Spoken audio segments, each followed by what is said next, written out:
एक जीत शायद किस्मत की हो, दो शायद किस्मत की, लेकिन तीन जीत किस्मत नहीं मानी जा सकती। उसने ग्रीन माउंटेन क्षेत्र की प्रथम महिला साधना सम्राट मायरा को हरा दिया था। मायरा बेहद ताकतवर थी, सबने उसे देखा था। उसके पास एक सितारा शरीर था और वह सितारों की शक्ति को बुला सकती थी। फिर भी वह आनंद से हार गई। आनंद वाकई बहुत ताकतवर था। इधर अभिनव ने मानस की ओर देखा और ठंडी मुस्कान के साथ कहा, ही गंजे गधे, अब यहाँ से चले जाओ या मुझे तुम्हें यहाँ से बाहर निकाल देना चाहिए। उद्धरण चिन्ह। इस समय दक्ष उन दोनों को देख रहा था। शुरू में वह खुद अभिनव से लड़ना चाहता था, लेकिन क्योंकि अभिनव मानस से लड़ना चाहता था तो क्यों ना देखा जाए। दक्ष उत्सुक था, मानस कितना ताकतवर हो गया था। उसने सोचा, वह हमेशा से रहस्यमय रहा था। पहले भविष्यवक्ता ने मानस को चुपके से कुछ बताया था, उसने जोर से कुछ नहीं कहा था। दक्ष जानना चाहता था कि मानस कितना शक्तिशाली था। इधर मानस किसी प्राचीन बुद्ध की तरह पैर मोड़कर बैठा था, बिल्कुल निश्चल। उसने अपनी आंखें खोली और शांति से अभिनव की ओर देखा। उसने अपनी हथेलियां आपस में जोड़ लीं और अचानक एक टिमटिमाते सुनहरे बुद्ध के प्रभामंडल ने उसे घेर लिया। शाश्वत बुद्ध की ऊर्जा हवा में फैल गई। तुम्हारे इरादे बुरे हैं, तुम्हारे आत्मिक हमले शुद्ध नहीं है, तुम्हें बाहर कर देना चाहिए। उद्धरण चिन्ह। मानस में धीरे से कहा। उसकी आवाज किसी प्राचीन बुद्ध की तरह हवा में गूंज रही थी। मानस की बात सुनकर अभिनव ने भौहें चढ़ाए। वह बौद्ध भिक्षु घमंडी था। वह उसे बाहर करना चाहता था। अगले ही पल अभिनव के चारों ओर एक काली धुंध छा गई। उसके सामने एक आत्मिक भला प्रकट हुआ और उसकी आत्मिक जंजीरें मानस की ओर बढ़ी। एक भयानक आत्मिक शक्ति हवा में भर गई। इस समय अभिनव अपनी काली जंजीरें पकड़े हवा में खड़ा था। उसने ठंडे स्वर में कहा, मरो। उद्धरण चिन्ह। उसका आत्मिक भाला हवा में उठा और मानस की ओर बढ़ गया। इधर मानस के चारों ओर सुनहरी रोशनियां प्रकट हुई और उसके शरीर को घेर लिया। आत्मिक भाला सुनहरी रोशनियों को भेद नहीं पाया। इसी समय मानस के पीछे से कई जोड़ी हाथ निकले और उन्होंने आत्मिक भाले को पकड़ लिया और उसे अपनी उंगलियों के बीच कुचल दिया। हवा में टूटने की स्पष्ट आवाजें फैल गई और आत्मिक भाला नष्ट हो गया। ये देखकर दक्ष भौंचक्का रह गया। मानस वाकई बहुत ताकतवर था। इधर डिवाइन फायर सिटी में ये देखकर सभी दंग रह गए। कितना अद्भुत! डिवाइन माउंटेन के दो योद्धा श्रीकांत और मानस प्रभावशाली थे। वे दोनों शीर्ष 10 में थे और सभी जानते थे कि श्रीकांत शक्तिशाली है, लेकिन उन्होंने मानस के बारे में सिर्फ सुना था, उन्हें नहीं पता था कि वह वास्तव में कितना ताकतवर है। उन्हें लग रहा था कि वह अविश्वसनीय रूप से शक्तिशाली है। इधर अभिनव ने भौहें चढ़ाई। वह मानस को ठंडी नजरों से घूर रहा था, जो इस समय सुनहरी रोशनियां से घिरा हुआ था और एक अविनाशी स्वर्ण बुद्ध की तरह दिख रहा था। उसने ठंडे स्वर में कहा, यही है अविनाशी स्वर्णिम बुद्ध शरीर। उद्धरण चिन्ह। फिर अभिनव आगे बढ़ा और उसकी जंजीरें हवा में गड़गड़ाहट की आवाजें निकालते हुए मानस की ओर बढ़ती रहीं। अभिनव अधिक से अधिक काली जंजीरें छोड़ता रहा, जो मानस की सुनहरी रोशनियों से टकराता रहा। वह सुनहरी रोशनियों को काली जंजीरों से पीट पीट कर कुचलने की कोशिश कर रहा था। सुनहरी रोशनियां और काली जंजीरें आपस में टकराती रही। मानस ने बुद्ध मंत्रों का जाप करना शुरू कर दिया। हवा में बौद्ध प्राचीन चिन्ह प्रकट होकर हवा में ऊपर उठ गए। उसकी वाणी से निकलने वाली ध्वनि तरंगों ने अपने रास्ते में आने वाली हर चीज को नष्ट कर दिया और वातावरण को शुद्ध कर दिया। अभिनव को अचानक दबाव महसूस हुआ और वह कांपने लगा। उसका वस्त्र हवा में तेजी से लहराने लगा। एक जबरदस्त हवा का झोंका आया और उसका चेहरा मौत की तरह पीला पड़ गया। मानस की बौद्ध ऊर्जा भयावह थी। मरो। उद्धरण चिन्ह। अभिनव ने गुस्से से चिल्लाते हुए कहा। हवा में अनगिनत काली जंजीरें मानस की सुनहरी रोशनियों की ओर बढ़ती रही और उसे कुचलने की कोशिश करती रही। सुनहरी रोशनियां चटकने लगी। अभिनव धीरे धीरे आगे बढ़ा, ऐसा लगा मानो कोई असली पवित्र सम्राट मानस की ओर बढ़ रहा हो। साथ ही उसने और भी आत्मिक भाले छोड़े, जो काली जंजीरों के साथ मानस की सुनहरी रोशनियों पर हमला करने लगे। वह सचमुच मानस को कुचल देना चाहता था और खत्म कर देना चाहता था। मानस आखिरकार उठ खड़ा हुआ। उसने फिर से अपनी हथेलियां जोड़ ली और अपनी आंखें बंद कर ली। वह गंभीर और आदरपूर्ण लग रहा था। वह धीरे धीरे आगे बढ़ा, ऐसा लग रहा था मानो कोई असली बुद्ध आगे बढ़ रहा हो। उसके पीछे हजारों सुनहरे बुद्ध प्रकट हुए, जो किसी अमर के अनुयायी लग रहे थे। हवा में चटकने और टूटने की आवाजें फैल गई। आत्मिक भालों ने आखिरकार सुनहरी रोशनियों को तोड़ दिया। आत्मिक भाले मानस के शरीर पर लगे और उसकी रूह कांप उठी। लेकिन उसने ध्यान नहीं दिया और आगे बढ़ता रहा। वह किसी बुद्ध जैसा लग रहा था। मानस भावशून्य लग रहा था, ना खुश, ना उदास, ना मजबूत, ना कमजोर। वह एक बुद्ध था, एक शाश्वत बुद्ध। अभिनव का चेहरा धीरे धीरे पीला पड़ गया। उसे यकीन नहीं हो रहा था कि उसके पवित्र तकनीकों ने मानस को चोट नहीं पहुंचाई। मानस अपनी जगह पर अड़ा रहा और उसके चेहरे पर जरा भी बदलाव नहीं आया।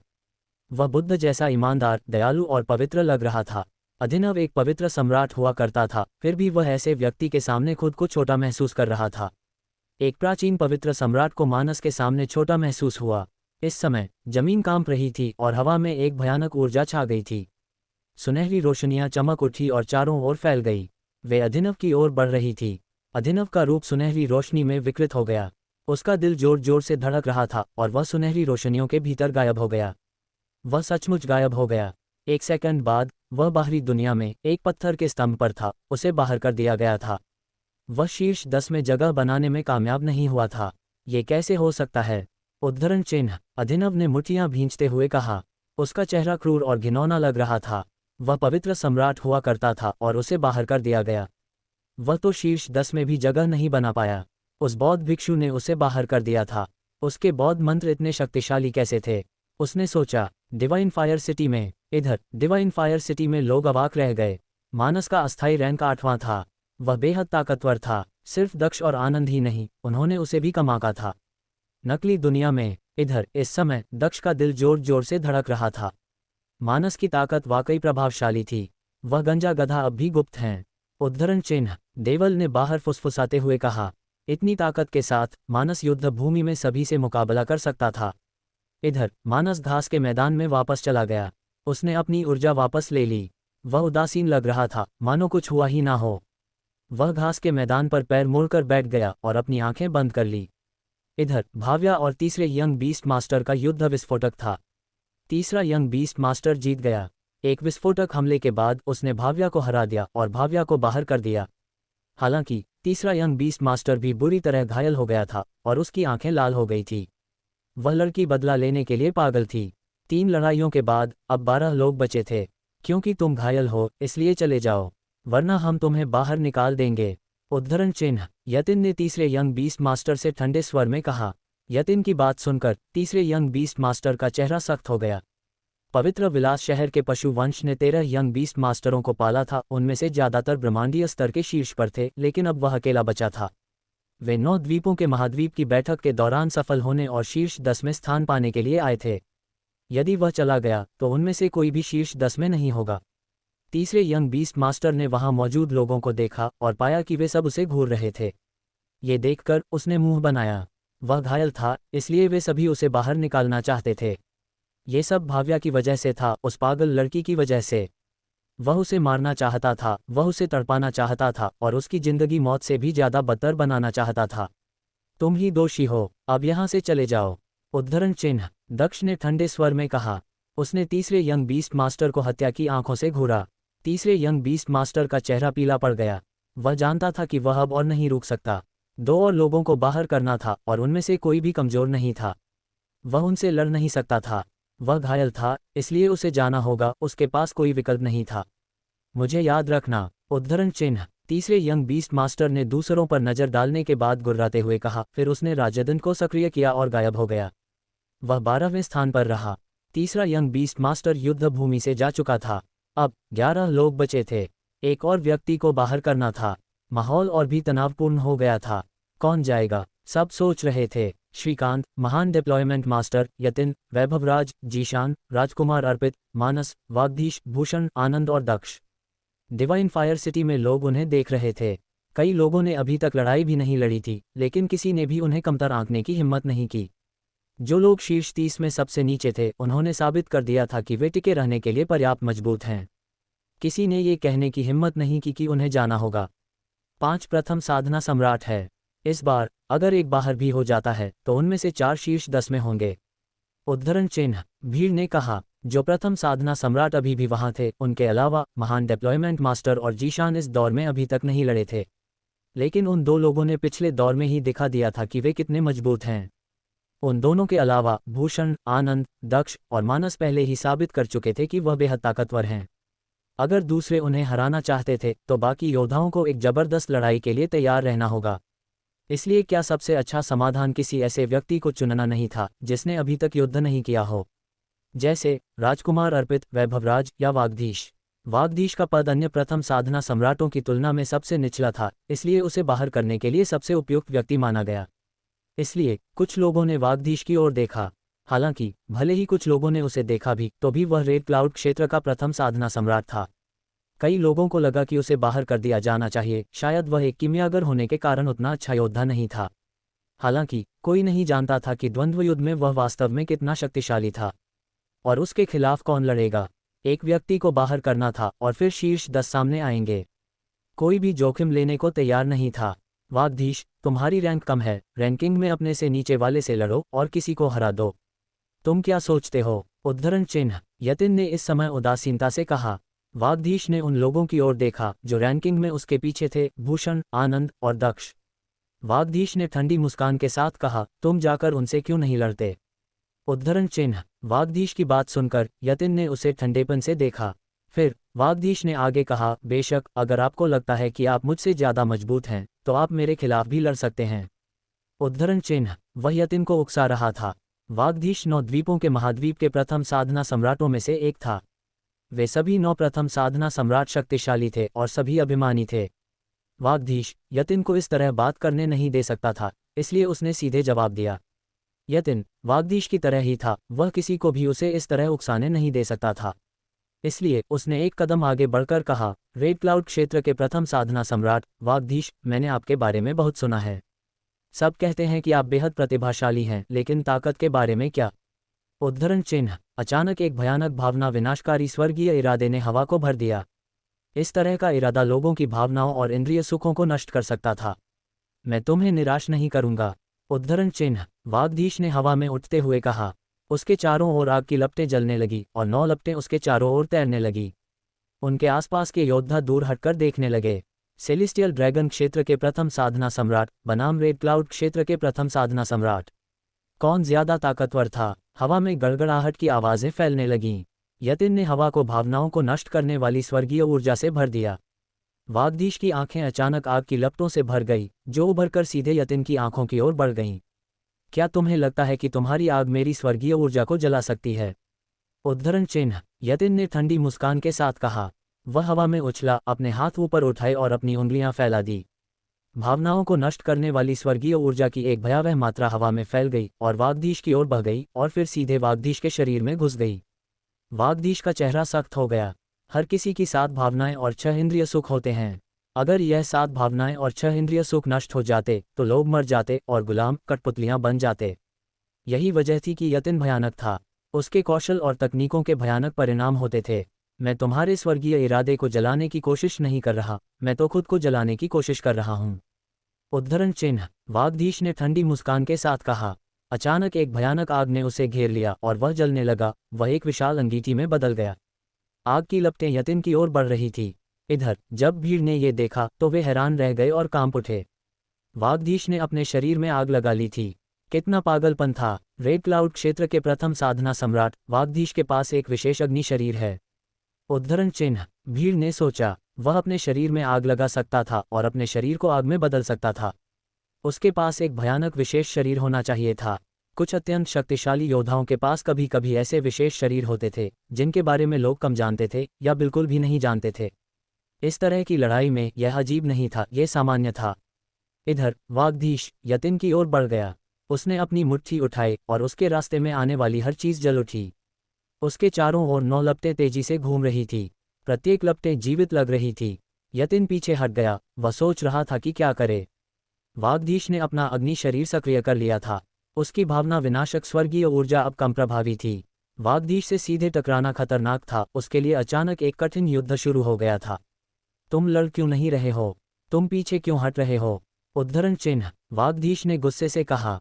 वागधीश की बात सुनकर यतिन ने मुंह बनाया। उसने और भी ज्यादा भावना विनाशक स्वर्गीय ऊर्जा जारी की और उसकी स्वर्गीय ऊर्जा और भी अधिक शक्तिशाली हो गई। अगर तुम लड़ना चाहते हो तो और लड़ो। उद्धरण चिन्ह। यतिन ने कहा। उसकी स्वर्गीय ऊर्जा और भी ज्यादा शक्तिशाली होती गई। वागधीश उत्सुकता से मुस्कुराया। उसकी 9 लपटें उसके चारों ओर घूम रही थीं। प्रकृति की सभी चीजें ऐसी आग में जल सकती थी। वह अपनी आग में पूरी तरह से विलीन हो गया था। 9 लपटें और भी भयावह होती गई। बाकी लोग देख रहे थे कि वागधीश अपने शरीर पर अपनी 9 लपटों से हमला कर रहा था और उन्हें अपने शरीर में समाहित कर रहा था। क्या वह पागल था? उन्होंने सोचा। वह आदमी पागल है। ये कैसी शक्ति है? उद्धरण चिन्ह। भीड़ ने सोचा। वागधीश खुद को जला रहा था। वह अपनी लपटों के साथ मिलकर एक ज्वलंत प्रकाश पुंज में बदल गया और यतिन की ओर बढ़ गया। इधर यतिन का चेहरा पीला पड़ गया। आग ने अपने रास्ते में आने वाली हर चीज को जला दिया। वागधीश सचमुच आग में बदल गया था। यह अविश्वसनीय था, क्योंकि आमतौर पर केवल महान सम्राट ही ऐसे तरीके अपना सकते थे। मरो! उद्धरण चिन्ह। यतिन ने जोर से चिल्लाते हुए कहा। भले ही वागधीश आग में बदल गया हो, फिर भी वह एक इंसान था। उसके पास अभी भी भावनाएं और इंद्रिय सुख थे। यतिन शायद उन्हें नष्ट कर सकता था। यतिन ने और भी अधिक भावना विनाशक स्वर्गीय ऊर्जा जारी की और एक भयानक शक्ति हवा में फैल गई, जो वागधीश के अग्नि शरीर में घुस गई, लेकिन उसे कुछ नहीं हुआ। वागधीश का अग्नि शरीर अजेय था। ये देखकर यतिन का चेहरा पीला पड़ गया और वह पीछे हट गया। हालांकि वागधीश ने हार नहीं मानी। वह यतिन की ओर बढ़ता रहा। भीड़ को बस आग की लपटों का एक सागर दिखाई दे रहा था। उसके चारों ओर सब कुछ जल रहा था। असंभव! उद्धरण चिन्ह। यतिन ने गुस्से से कहा। वह हताश लग रहा था। उसकी स्वर्गीय ऊर्जा भयानक थी। वह लोगों की भावनाओं को नष्ट कर सकता था। वह उनकी भावनाओं और इंद्रिय सुखों को नष्ट कर सकता था, लेकिन उसका प्रतिद्वंद्वी बिना किसी हिचकिचाहट के उसका पीछा करता रहा। आखिरकार यतिन गायब हो गया और बाहर एक पत्थर के स्तंभ पर फिर से प्रकट हुआ। उसका चेहरा पूरी तरह सफ़ेद हो गया था। वह हार गया था। वह यतिन बाहर हो गया था। वह शीर्ष 10 में नहीं आ पाएगा। बाहरी दुनिया में, डिवाइन फायर सिटी में, वागधीश जीत गया। यतिन बाहर हो गया। उद्धरण चिन्ह। भीड़ ने हैरान होकर कहा। डिवाइन फायर सिटी में लोग हैरान थे। जैसा कि उम्मीद थी, कभी कभी यह बताना असंभव था कि कौन ज़्यादा मजबूत था। जो लोग बचे थे वे सभी अद्भुत प्रतिभाशाली थे। उनकी असली ताकत का आंकलन करना मुश्किल था। अब सिर्फ 10 लोग बचे थे। शीर्ष 10 का फैसला हो गया। नकली दुनिया में, इधर वागधीश की आग बुझ गई और उसका असली शरीर फिर से प्रकट हो गया। हालांकि उसका चेहरा मौत की तरह पीला पड़ गया था और वह कांप रहा था। भावनाओं को नष्ट करने वाली शक्ति ने उसके शरीर को घायल कर दिया था। वागधीश की ऊर्जा धीरे धीरे शांत हो गई। आसमान में अभी भी इधर उधर कुछ लपटें जल रही थी। भीड़ शेष बचे योद्धाओं को घूर रही थी। शीर्ष 10 योद्धा प्रकट हो गए थे। श्रीकांत, पुनर्जन्म महान डिप्लॉयमेंट मास्टर, वैभवराज, जीशान, राजकुमार अर्पित, मानस, वागधीश, भूषण, आनंद और दक्ष। सभी योद्धा नकली दुनिया से गायब हो गए और नकली दुनिया गायब हो गई और 10 योद्धा केंद्रीय मंच पर फिर से प्रकट हुए। बधाई हो, आप सभी शीर्ष 10 में हैं। आप सभी फॉर्चून श्राइन के मुख्य शिष्य बनेंगे। आप काफी समय से संघर्ष कर रहे हैं। आराम कीजिए। उद्धरण चिन्ह। भविष्यवक्ता ने मुस्कुराते हुए कहा। वह 10 योद्धाओं को आराम करने और स्वस्थ होने के लिए एक जगह ले गया। विश्राम क्षेत्र में दक्ष ने एक जगह ढूंढी और पैर मोड़कर बैठ गया। उसने बाकी 9 योद्धाओं पर नजर डाली। वे सभी भयानक रूप से शक्तिशाली थे। आनंद रहस्यमय था। वागधीश के पास कुछ तुरु के पत्ते थे। उसकी ताकत विस्फोटक थी। श्रीकांत और जीशान भयानक थे, ये वह पहले से जानता था। वह ये भी जानता था कि पुनर्जन्म महान डिप्लॉयमेंट मास्टर बेहद शक्तिशाली था। फिर मानस था, जिसने दिखा दिया था कि वह कितना शक्तिशाली है। उनमें से कोई भी कमजोर नहीं था। असली लड़ाई आखिरकार शुरू होने वाली थी। डिवाइन फायर सिटी के भीतरी भाग में इस समय डिवाइन फायर सिटी के भीतरी भाग में अधिक से अधिक शक्तिशाली योद्धा एकत्रित हो रहे थे। वे यहाँ देखने के लिए खड़े थे। देवांश ने अपनी मुट्ठियां भींच ली। वह उत्साहित लग रहा था। इधर आदि को सुखद आश्चर्य हुआ। उसने कहा, भाई दक्ष शीर्ष 10 में हैं। कितने ताकतवर! वे फॉर्चून श्राइन के मुख्य शिष्यों में से एक बनने वाले हैं। मुझे आश्चर्य है कि भाई दक्ष का अंत में क्या रैंक होगा। उद्धरण चिन्ह। वह उत्साहित था। युद्ध देखना अविश्वसनीय था। वे लोग अपनी पीढ़ी के प्रतिभाशाली भयानक योद्धा थे। वे अपने साधना स्तर पर 9 द्वीपों के महाद्वीप के शीर्ष पर थे। इधर भविष्यवक्ता गायब हो गया। अंतिम युद्ध जल्द ही शुरू होने वाले थे और भविष्यवक्ता जरूर वापस आएगा, इसलिए उन्हें चिंता करने की जरूरत नहीं थी। अब वे बस इंतजार कर सकते थे। Fortune shrine. तारों से जगमगाते आकाश के ठीक नीचे एक विशाल, अमूर्त और अभौतिक श्राइन था। रात में तारे मानो पहुंच में ही हों। श्राइन के ऊपर एक तारा वेदी थी। सफ़ेद वस्त्र पहने एक बूढ़ा आदमी तारों की रोशनी से घिरा हुआ था। ऐसा लग रहा था जैसे वह तारों को पकड़ने की कोशिश कर रहा हो। उसके पैरों के नीचे एक भाग्य चक्र था, जिसमें तारों की शक्ति समाहित थी। चक्र से चमकदार सफ़ेद रोशनी निकल रही थी। आकाश के सभी तारे उसे प्रकाशित कर रहे थे। तारावेदी के पीछे बहुत से लोग थे, लेकिन किसी ने उस बूढ़े व्यक्ति को परेशान नहीं किया। इसी समय वहां एक व्यक्ति प्रकट हुआ। ये भविष्यवक्ता था। वहां मौजूद सभी लोग एक ही रंग के वस्त्र पहने हुए थे। भविष्यवक्ता ने भी अन्य लोगों की तरह ही सफ़ेद वस्त्र पहने हुए थे। भविष्यवक्ता ने उस बूढ़े व्यक्ति को अपनी भाग्य विद्या का प्रयोग करते देखा। उसकी भाग्य विद्या सिद्धि को प्राप्त हो चुकी थी। वह पूरी दुनिया पर नजर रख सकता था। उसके पास अद्भुत शक्तियां थीं। क्या शीर्ष 10 योद्धा पहले ही सामने आ चुके हैं? उद्धरण चिन्ह। भाग्य चक्र के ऊपर हवा में खड़े बूढ़े व्यक्ति ने कहा। भविष्यवक्ता धीरे धीरे चलते हुए उस बूढ़े व्यक्ति के करीब आया और उसके सामने खड़ा हो गया। वास्तव में शीर्ष 10 योद्धा सामने आ चुके हैं।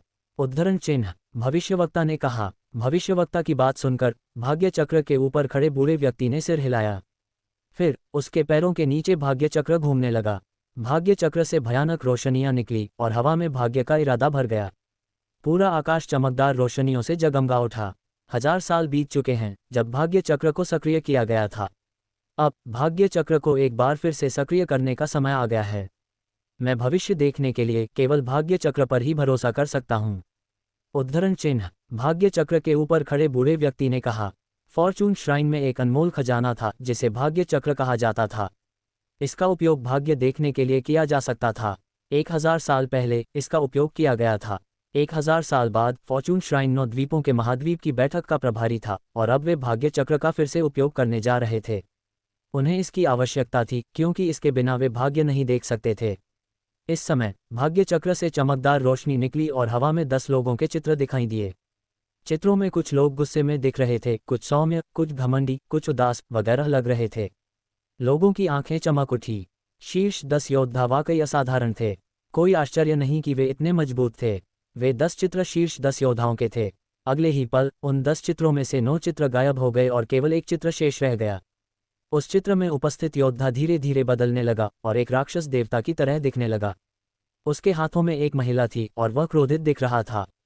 ये देखकर भविष्यवक्ता का दिल जोर जोर से धड़कने लगा। उसने कभी सोचा भी नहीं था कि भाग्य चक्र घूमता रहा और उस चित्र में दृश्य बदलता रहा। भविष्यवक्ता और अन्य लोगों की आंखें चमक उठी जब उन्होंने देखा कि दरअसल वह चित्र उस योद्धा का भविष्य दिखा रहा था। अचानक भाग्य चक्र में कुछ हुआ। हवा में कुछ आवाजें फैल गई, मानो 2 धातु के पहिए आपस में टकराकर घिस रहे हो। आकाश में कुछ तारे फूट पड़े। भाग्य चक्र के ऊपर खड़ा बूढ़ा आदमी कांप उठा और अचानक खून की खांसी करने लगा। ये देखकर उसके पीछे खड़े लोग हैरान रह गए। वे मदद के लिए आगे बढ़े, लेकिन बूढ़े व्यक्ति ने हाथ उठाकर उन्हें पास न आने का इशारा किया। उसने अपना सिर नीचे कर लिया और भाग्य चक्र फिर से घूमने लगा। बूढ़ा व्यक्ति धीरे से मुड़ा और भविष्यवक्ता की ओर देखा। उसने कहा, जिस पर आपने कई साल पहले ध्यान दिया था वह यही था। अब भाग्य बताने वाली तकनीक काम नहीं कर रही। ये वैसा ही है जैसा आपने कहा था। उद्धरण चिन्ह। वास्तव में ये वही है। उद्धरण चिन्ह। भविष्यवक्ता ने सिर हिलाते हुए कहा। भविष्यवक्ता की बात सुनकर बूढ़ा व्यक्ति कुछ सेकंड के लिए चुप रहा और बोला, मैं फिर कोशिश करूंगा। उद्धरण चिन्ह। शिक्षक, भाग्य जानने की तकनीक में बहुत ज्यादा ऊर्जा लगती है। यह एक विपत्ति है। शिक्षक, कृपया अपना ध्यान रखें। उद्धरण चिन्ह। भविष्यवक्ता ने कठोर चेहरा बनाते हुए कहा। शिक्षक, कृपया अपना ध्यान रखें। उद्धरण चिन्ह। बूढ़े व्यक्ति के पीछे खड़े सभी लोगों ने एक स्वर में कहा। ठीक है, भाग्य को अपना काम करने दो। अगर हम भाग्य और नियति देख भी लें तो भी कुछ नहीं बदल सकते। उद्धरण चिन्ह। बूढ़े व्यक्ति ने कहा। फिर वह मुड़ा और दूर तक देखने लगा। जाओ, वे 9 द्वीपों के महाद्वीप के बैठक स्थल पर तुम्हारा इंतजार कर रहे हैं। उद्धरण चिन्ह। बूढ़े व्यक्ति ने भविष्यवक्ता से शांति से कहा। बूढ़े व्यक्ति की बात सुनकर भविष्यवक्ता ने सिर हिलाया और सितारा वेदी से चला गया। बूढ़े व्यक्ति ने भविष्यवक्ता को जाते हुए देखा और दूर तक देखते हुए चुप रहा। फिर उसने कहा, भाग्य चक्र मुझे बताता है कि 9 द्वीपों के महाद्वीप की बैठक इतनी शांत नहीं होगी। उद्धरण चिन्ह। जब बूढ़े व्यक्ति के पीछे खड़े लोगों ने उसकी बात सुनी तो वे भौंचक के रह गए और कांपने लगे। क्या 9 द्वीपों के महाद्वीप की बैठक के दौरान कुछ होने वाला था? उन्होंने सोचा। बूढ़ा व्यक्ति फॉर्चून श्राइन का नेता था। वह दुनिया के शीर्षस्थ योद्धाओं में से एक था। उसकी भविष्यवाणियां कभी गलत नहीं हो सकती थी। बैठक स्थल पर इस समय बैठक स्थल पर 10 शक्तिशाली योद्धा प्रतीक्षा कर रहे थे। भविष्यवक्ता वहां नहीं था, इसलिए वे इंतजार कर रहे थे। आनंद घास पर लेटा हुआ था और उबा हुआ लग रहा था। उसके पैर क्रॉस हुए थे और वह एक पैर हिला रहा था। उसने क्षितिज पर बने इमारतों पर नजर डाली। वहां और भी लोग दिखाई देने लगे थे, जिनमें कुछ बेहद ताकतवर योद्धा और कई युवा भी शामिल थे। आनंद को लगा कि वे सभी बेहद ताकतवर हैं। इस समय आनंद मुस्कुराया। उसने इमारतों में मौजूद लोगों की तरफ देखा और पाया कि बहुत से लोग उसे देख रहे थे। वह उनकी तरफ मुस्कुराया। मेरा नाम आनंद रस्तोगी है। 9 द्वीपों के महाद्वीप की बैठक के बाद हम एक दूसरे को जान पाएंगे। मैं तुम्हारी दुनिया में आऊंगा और तुम देखोगे कि मैं एक नायक हूं। उद्धरण चिन्ह। आनंद ने बिना किसी झिझक के मुस्कुराते हुए कहा। वह उन लोगों से कह रहा था कि वह उनकी दुनिया का सबसे शक्तिशाली योद्धा बनने वाला है। आनंद जोर से नहीं बोला, लेकिन कई लोगों ने उसे सुना। सबने क्षितिज पर स्थित इमारतों को देखा। वे लोग 9 द्वीपों के महाद्वीप की बैठक में भाग लेने वालों से कमजोर नहीं थे। वे उच्चतर दुनिया में थे। डिवाइन फायर सिटी के लोग निचली दुनिया के थे। वे उच्चतर दुनिया के लोगों को विस्मय और श्रद्धा से देखते थे। जब उन्होंने आनंद की बात सुनी तो वे बस आहें भर सके। वह आदमी इतना आत्मविश्वासी क्यों था? उन्होंने सोचा। फिर भी कोई उसे कम नहीं आंक सकता था। वह सचमुच बहुत ताकतवर था, वरना वह ग्रीन माउंटेन क्षेत्र की प्रथम महिला साधना सम्राट को इतनी आसानी से हरा नहीं पाता। वह 9 द्वीपों के महाद्वीप की बैठक में शीर्ष 10 में भी नहीं आ पाता। नोट: निचली दुनिया मतलब जहां योद्धा कमजोर थे, और उच्चतर दुनिया का तात्पर्य वह दुनिया जहां लोग बहुत ताकतवर थे। कोष्टक: इस समय आकाश में एक आकृति दिखाई दी। ये भविष्यवक्ता था। वह वापस आ गया था। जब भीड़ ने भविष्यवक्ता को देखा तो वे उत्साह से कांप उठे। सभी प्रतिभागी विशाल मंच पर वापस आ गए। 9 द्वीपों के महाद्वीप की बैठक आखिरकार शुरू होने वाली थी। इधर भविष्यवक्ता हवा में रुक गया। इस बार उसने योद्धाओं को अलग नज़र से देखा। वे लोग अद्भुत थे। शायद वे किसी दिन दुनिया के शिखर पर पहुंच जाएं। शायद वे एक भयानक विरासत छोड़ जाएं।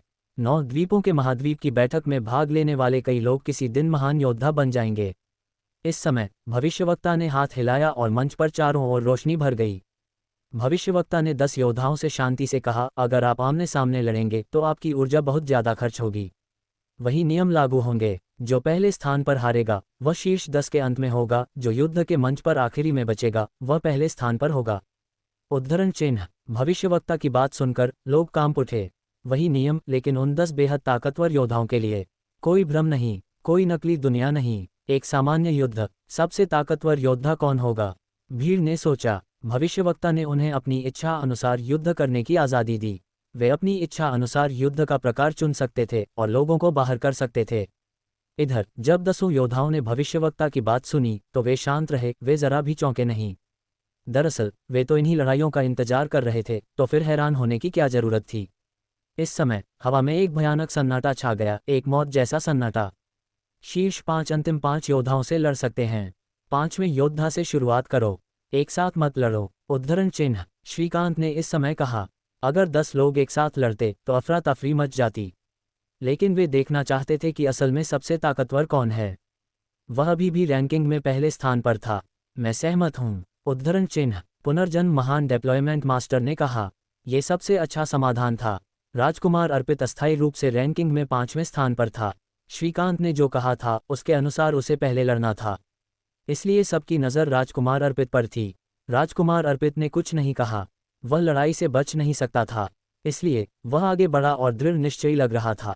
राजकुमार अर्पित ने शीर्ष 10 में से अंतिम 5 योद्धाओं पर नजर डाली: मानस, वागधीश, भूषण, आनंद और दक्ष। राजकुमार अर्पित को पता था कि अभिनव कितना शक्तिशाली था, लेकिन वह मानस से हार गया। इसलिए मानस बेहद शक्तिशाली था। राजकुमार अर्पित को फिलहाल मानस के बारे में सोचने की जरूरत नहीं थी। वागधीश ने 9 द्वीपों के महाद्वीप के प्रथम साधना सम्राटों में से एक यतिन को हराया था। भूषण का शरीर राजा जैसा था। वह एक हत्यारा था और वह भयानक था, लेकिन उसकी उपलब्धियां इतनी आश्चर्यजनक नहीं थी। आनंद ने भी कोई बड़ी उपलब्धि हासिल नहीं की थी, लेकिन वह एक छुपा हुआ भयानक योद्धा था। हर बार जब वह लड़ता तो लोगों को आसानी से कुचल देता, और राजकुमार अर्पित जानता था कि इसका क्या मतलब है। आनंद अजीब दिखता था, लेकिन वह बेहद ताकतवर था। दक्ष ने 9 द्वीपों के महाद्वीप के प्रथम साधना सम्राटों में से एक शशांक को हराया था, जिसका मतलब था कि वह भी बेहद ताकतवर था। दर्शकों को अंदाजा नहीं था कि वे तीनों शीर्ष 10 में पहुंच जाएंगे। इसलिए राजकुमार अर्पित ने भूषण के विरुद्ध युद्ध करने का निर्णय लिया। शीर्ष 10 योद्धाओं में क्या कोई ऐसा था जो राजा प्रकार के शरीर वाले योद्धा से कमजोर था? बिल्कुल नहीं। उनमें से कुछ तो उससे भी अधिक शक्तिशाली थे। इसलिए राजकुमार अर्पित ने शरीर पर ध्यान नहीं दिया। हालांकि भूषण एक भयानक हत्यारा था, फिर भी राजकुमार अर्पित की भावशून्य तकनीकें भी कमजोर नहीं थी। बाकी 8 योद्धा मंच के किनारे चले गए। राजकुमार अर्पित ने भूषण की ओर देखा। भूषण ने राजकुमार अर्पित की ओर देखा और धीरे धीरे आगे बढ़ा। धीरे धीरे वातावरण अंधकार में हो गया और फिर भूषण परछाई में बदलकर गायब हो गया। राजकुमार अर्पित ने भावशून्य स्वर्गीय इरादा जारी किया और उसके चारों ओर भावशून्य ऊर्जाएं प्रकट हुई। वे भावशून्य ऊर्जाएं राजकुमार अर्पित के चारों ओर घूम रही थी। ऐसा लग रहा था जैसे राजकुमार अर्पित भयानक तलवारों से घिरा हुआ था। राजकुमार अर्पित ने अपनी आंखें बंद कर ली। भूषण से लड़ते समय उसे अपनी आंखों की जरूरत नहीं थी। भूषण परछाइयों का राजा था। खुली आंखों से उसे देखना आसान नहीं था। कुछ देर तक किसी ने हमला नहीं किया। राजकुमार अर्पित की आंखें बंद थीं और वह शांत और स्थिर दिख रहा था। कभी कभी उसके आसपास ऊर्जा के कुछ धागे दिखाई देते थे, लेकिन उसने खुद को किसी और चीज के बारे में सोचने की इजाजत नहीं दी। वह ध्यान केंद्रित कर रहा था। कुछ भी उसे प्रभावित नहीं कर सकता था। भावशून्यता स्वर्गीय इरादा एक महान साधना मार्ग था। बेशक यह एक विशिष्ट सिद्धांत था। राजकुमार अर्पित वास्तव में काफी एकाग्र और दृढ़ था। अंततः अंधेरे में कुछ रोशनियां प्रकट हुई और अदृश्य रूप से तेजी से राजकुमार अर्पित के गले की ओर बढ़ीं। राजकुमार अर्पित निश्चल खड़ा रहा। भावशून्य स्वर्गीय इरादा उसके चारों ओर घूमता रहा। हवा में तलवारों की आवाजें गूंज रही थीं। इसी समय राजकुमार अर्पित थोड़ा हिला और फिर हवा में ऊपर उठ गया। हवा में घातक रोशनियां प्रकट हुई और भूषण फिर प्रकट हुआ। अवसर, उद्धरण चिन्ह। भूषण ने कहा। भूषण ने तेज तलवार रोशनियां जारी की जो सीधे जाकर राजकुमार अर्पित के सीने में घुस गई। भीड़ अपनी आंखों से भी तलवार रोशनियों का पीछा नहीं कर पा रही थी, वह बहुत तेज थीं। क्या हो रहा था? राजकुमार अर्पित भूषण के हमले को चकमा नहीं दे पाया। भीड़ ने सोचा। इधर जब भूषण ने अपनी तलवार रोशनियों को राजकुमार अर्पित के शरीर में घुसते देखा तो वह बिल्कुल भी खुश नहीं हुआ। उसका वार राजकुमार अर्पित को भेद गया था, लेकिन राजकुमार अर्पित को जरा भी चोट नहीं आई थी। एक हत्यारे के लिए सबसे जरूरी होता है तेजी से वार करना और अपने प्रतिद्वंद्वी को एक ही वार में परास्त करना। हालांकि वह ऐसा करने में नाकाम रहा था। अब उसे खतरा महसूस हुआ। ठीक इसी समय जब भूषण ने राजकुमार अर्पित पर हमला किया तो राजकुमार अर्पित ने भी एक तेज तलवार ऊर्जा जारी की जो भूषण की ओर तेजी से बढ़ी। यह इतनी तेज थी कि हत्यारे भूषण को भी उसे देखने का समय नहीं मिला। हालांकि उसके अंतर्ज्ञान ने उसे बताया कि वह बच नहीं सकता, उसे पलटवार करना होगा। भावनाहीन स्वर्गीय इरादा भूषण के शरीर में प्रवेश कर गया और भावनाहीन तलवारों में बदल गया। मरो, उद्धरण चिन्ह। भूषण ने गुस्से से चिल्लाते हुए कहा। उसने और भी ज्यादा ऊर्जा छोड़ी। राजकुमार अर्पित पागल था, इसलिए भूषण को भी पागल होना ही था। अब आगे क्या होने वाला है? क्या भूषण राजकुमार अर्पित से जीत पाएगा? आखिर दक्ष का सामना किससे होने वाला था? आखिर दक्ष की रैंकिंग क्या होने वाली थी? आपको क्या लगता है, क्या होंगे इन सभी सवालों के जवाब? हमें कमेंट बॉक्स में कमेंट करके जरूर बताएं और सभी सवालों के जवाब जानने के लिए पढ़ते रहिए रिबोर्न इन मार्शल वर्ल्ड सिर्फ पॉकेट नोवेल पर और फॉलो जरूर से करें, लाइक करें, शेयर करें और कमेंट करें।